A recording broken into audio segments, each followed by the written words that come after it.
अगर आपको पिछले किसी टॉपिक में प्रॉब्लम आई है तो आप लोग पूछ सकते हैं।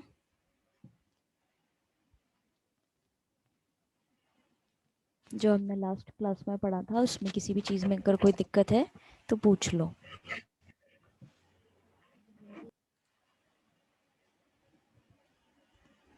किसी को कोई भी दिक्कत नहीं है तो चैट ऑप्शन में जाके रिप्लाई करो या फिर बोल के बता दो।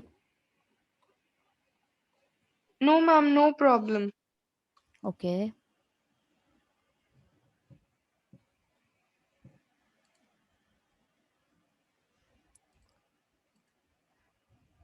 Okay I got reply from few students, no problem. Okay, तो हमने अब शुरू करना है ये वाला paragraph.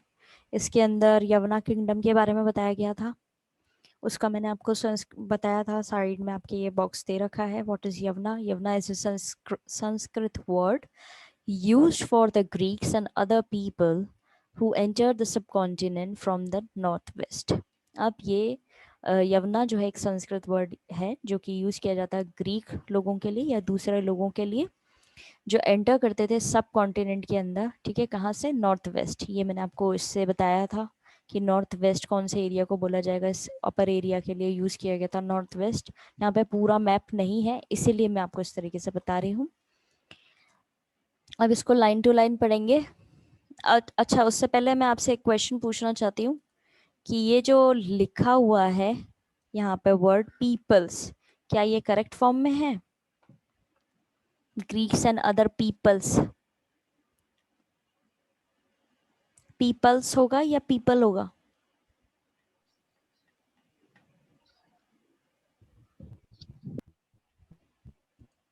Ma'am, paper.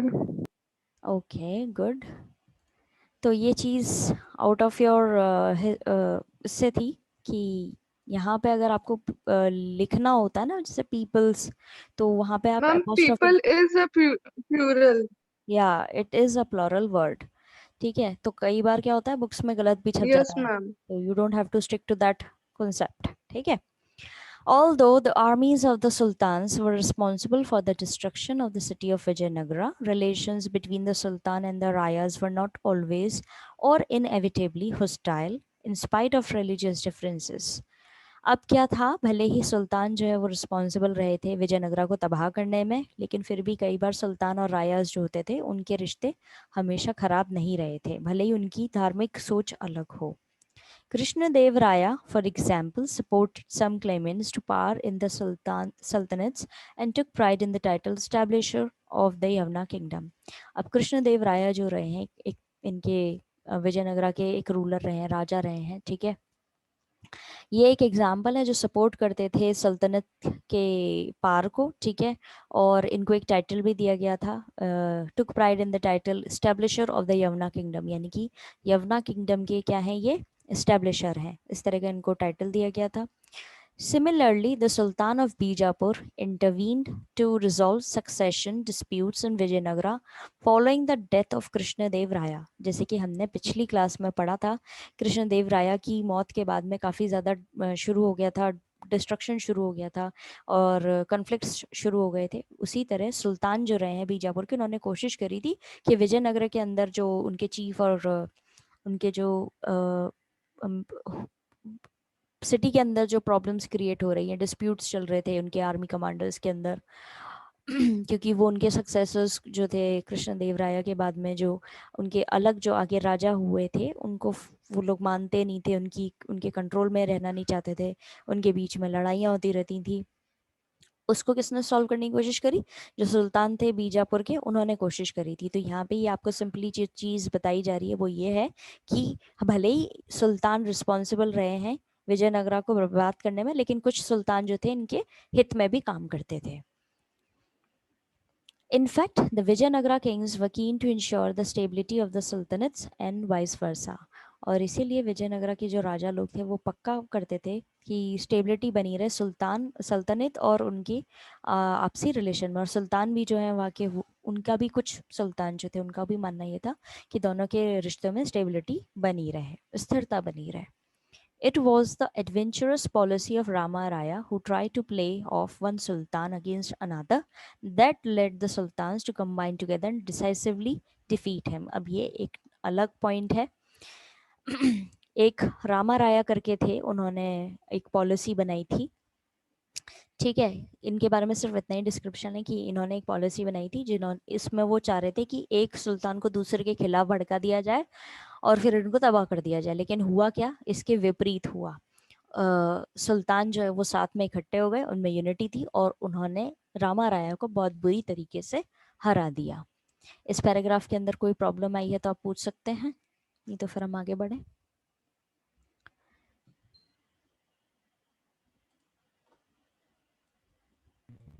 No, ma'am. Okay, अब हैं द रायाज एंड द नायकास. रायाज और नायकास कौन होते हैं?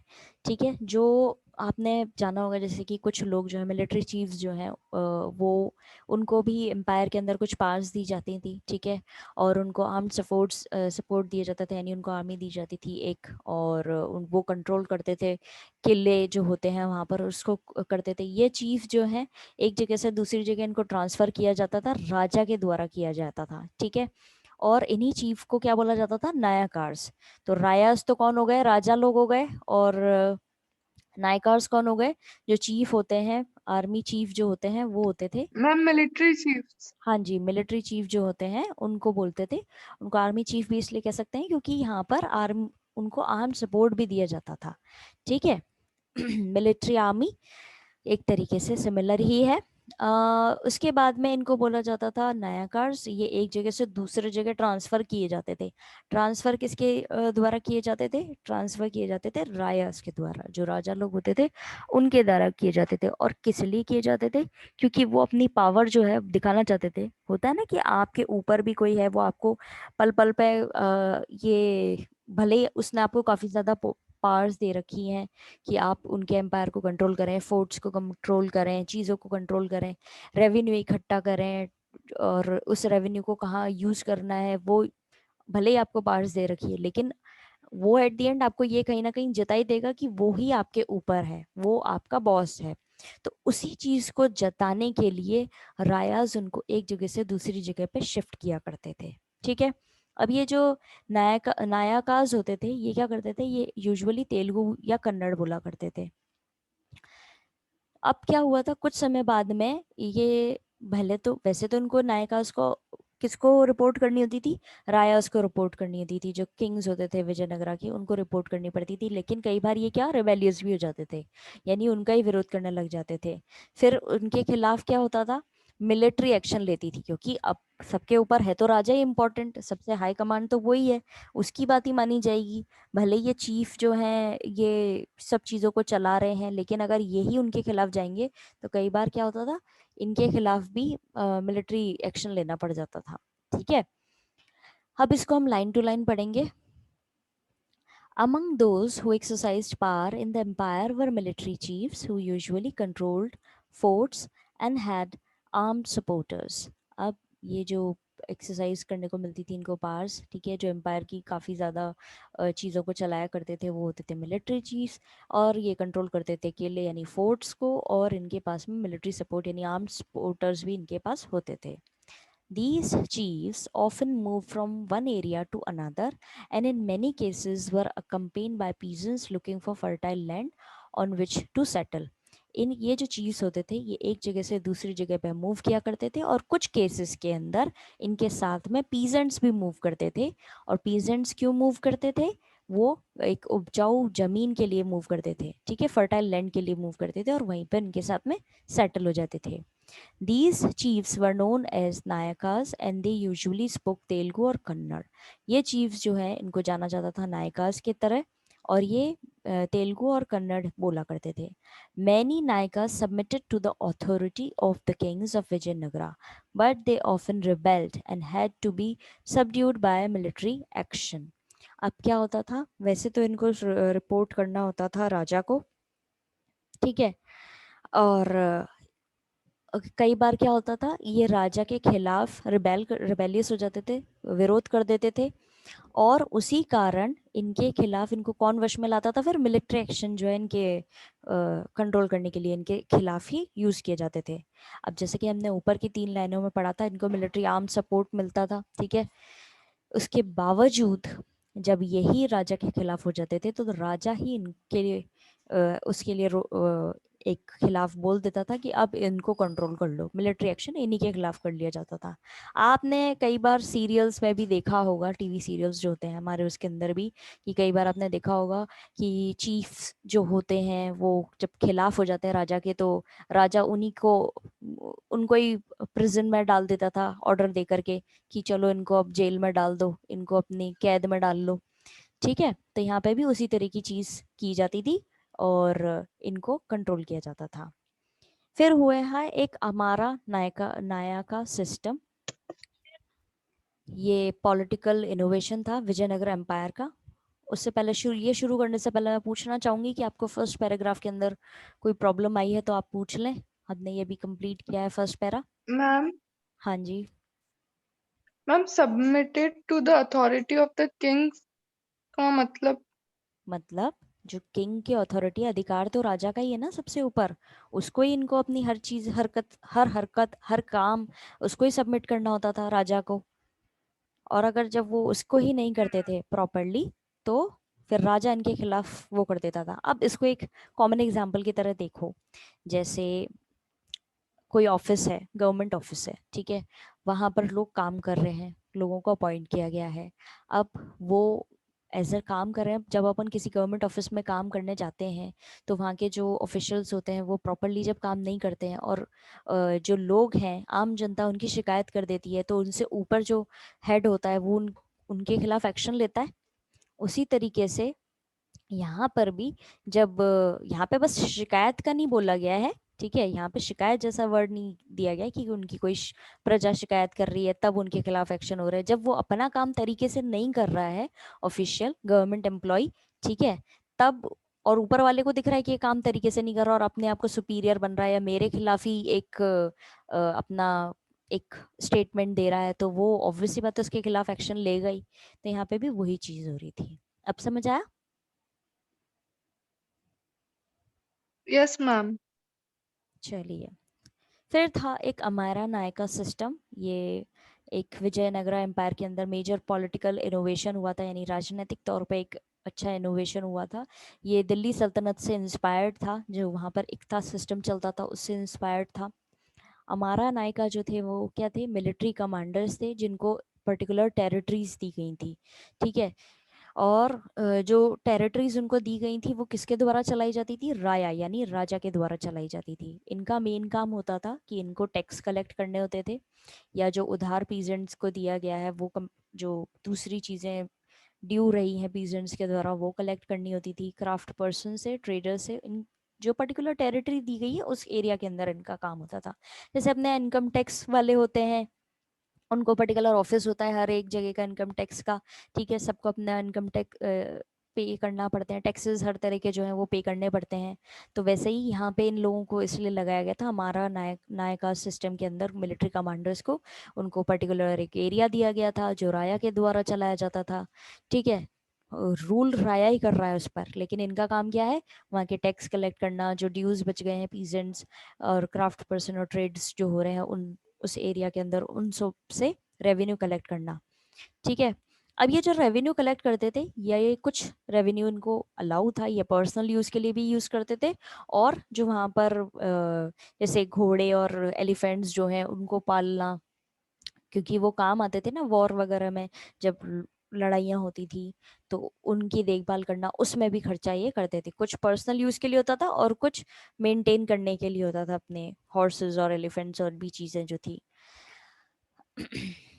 और क्योंकि ये हॉर्सेस और एलिफेंट्स जो हैं फाइटिंग के अंदर बहुत ज़्यादा इम्पोर्टेंट एक तरीके से देखे जाते थे, ठीक है, तो उनको मेंटेन करने का काम इन्हीं लोगों का होता था।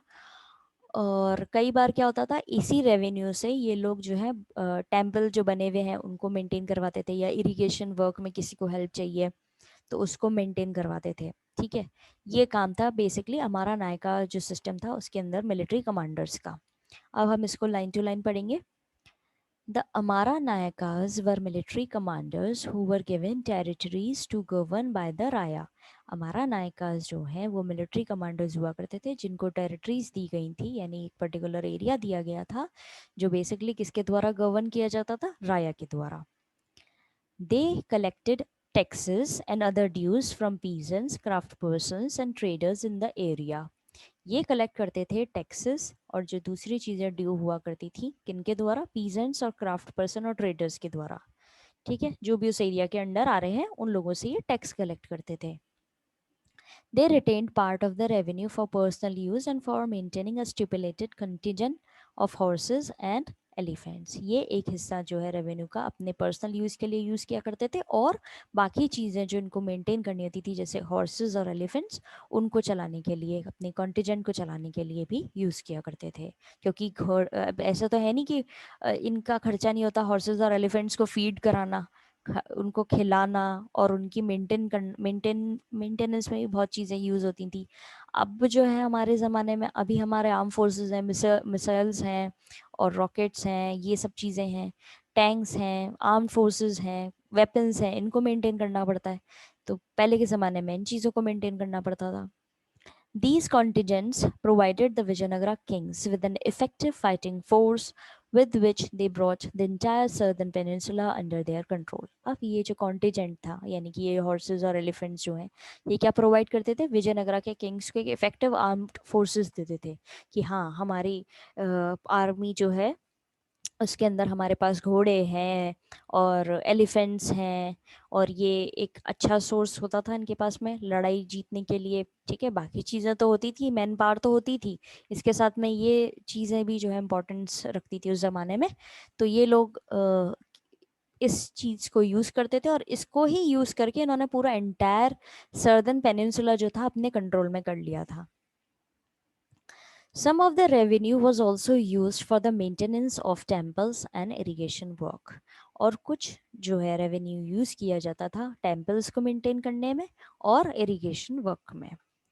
इस पैराग्राफ के अंदर आपको कोई भी प्रॉब्लम आई है तो आप पूछ सकते हैं. No, ma'am, it is clear.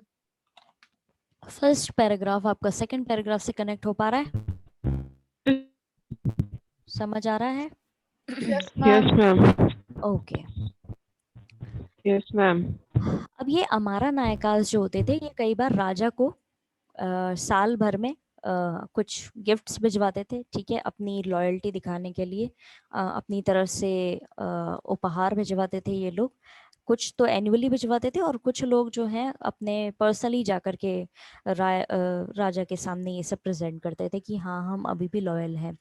जैसे पुराने ज़माने में क्या होता था, आपके टेलीफोन्स वगैरह तो थे नहीं या लेटर्स थे बस, बेसिकली वो भी संदेश के तौर पे भिजवाए जाते थे दूत के द्वारा, मैसेंजर के द्वारा.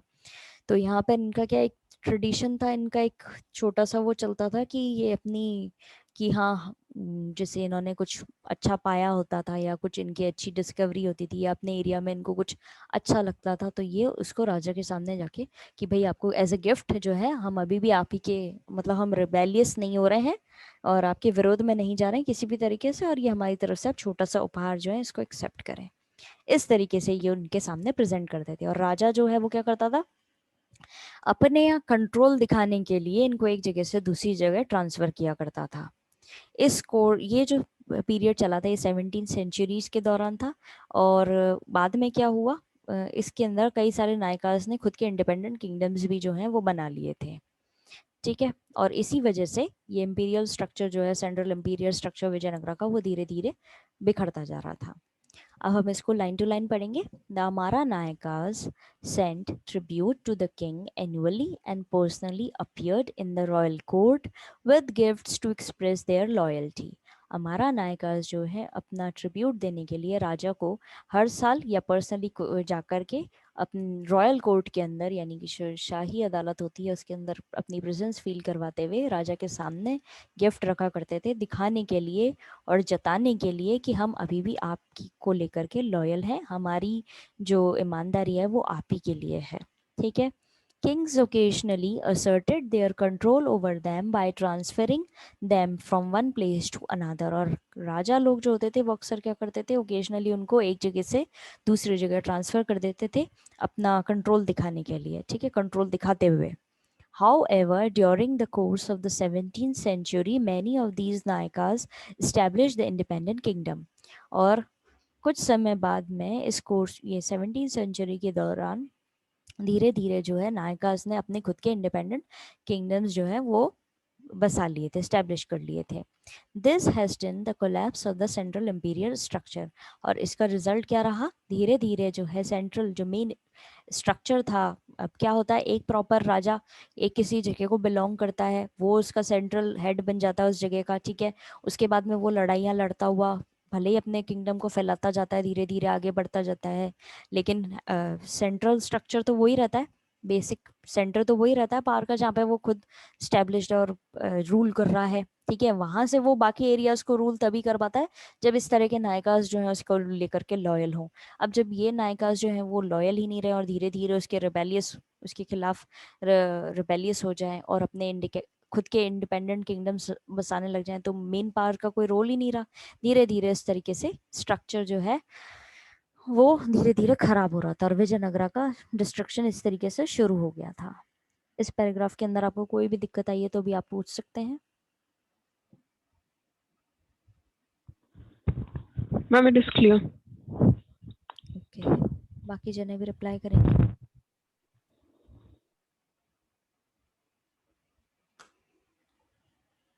Clear. Okay, अब there is a small bracket, small box. Amara is believed to be derived from the Sanskrit word samara. अमारा शब्द समारा से निकला है, जो कि संस्कृत वर्ड समारा है, जिसका मतलब होता है बैटल और वॉर, ठीक है. It also resembles the Persian term अमीर मीनिंग अ हाई नोबल. और ये पर्शियन शब्द रहा है अमीर, उससे भी मिलता जुलता सा लगता है, रिजेंबल करता है उससे भी, जिसका मतलब होता है हाई नोबल, यानी कि एक ऊंची पद्धति का व्यक्ति, ठीक है.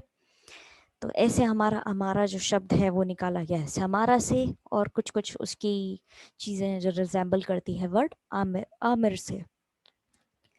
तो ये रहा हमारा आज का टॉपिक जो हमने कंप्लीट कर लिया है. कल हम पढ़ेंगे Vijayanagara the capital and it's environments. इसके अंदर ये बताया जाएगा कि कैसे ये फिजिकल लेआउट जो है इसका देखा गया है, क्या इसके स्ट्रक्चर रहे हैं, और क्या इन्होंने अपने मतलब बेसिकली इसकी जो ज्योग्राफिकल लोकेशन है उसके बारे में हम पढ़ेंगे. तुंगभद्रा रिवर के किनारे ये किस तरीके से बना है, क्या उसके फिजिकल फीचर्स रहे हैं, कितना अच्छा वहाँ पे, और कौन कौन से मिनरल्स जो हैं वो वहाँ पे पाए गए हैं. हालांकि उस समय में मिनरल्स का इतना ज़्यादा नॉलेज नहीं थी, बट यहाँ पे अब जैसे पढ़ेंगे कि यहाँ पे ग्रेनाइट की हिल्स जो है वो पाई गई थी. ग्रेनाइट अपने आप में बहुत एक्सपेंसिव एक मिनरल के तौर पे देखा जाता है. किस तरह की वहाँ पे स्ट्रीम्स बहती थी, कैसे रिजर्वॉयर्स जो है वो वहाँ पर बने हैं, और रेन वाटर को किस तरीके से इकट्ठा करके इन्होंने टैंक्स जो है वो बनाए हैं, उन टैंक्स को क्या बोला जाता है, और कैसे उन टैंक्स का पानी यूज़ किया जाता था, और किस तरीके के यहाँ पे डैम बनाए गए हैं, कैनल्स बनाई गई हैं, और कौन सी चीज़ों को क्या क्या नाम दिए गए हैं, और किस डायनेस्टी के अंदर ये सब चीज़ें बनी हैं, वो भी हम कल पढ़ेंगे. तब तक आप इसके एक एक लाइन पढ़ेंगे, और आपको कोई भी चैप्टर में प्रॉब्लम मतलब इस टॉपिक में किसी भी इस चैप्टर के अंदर कोई भी टॉपिक में आपको प्रॉब्लम आ रही है तो वो आप मुझसे कल पूछेंगे, ठीक है. Okay, ma'am. Okay ma'am, Thank thank you, you. ma'am. Welcome. Have a nice day ahead. Thank you, ma'am.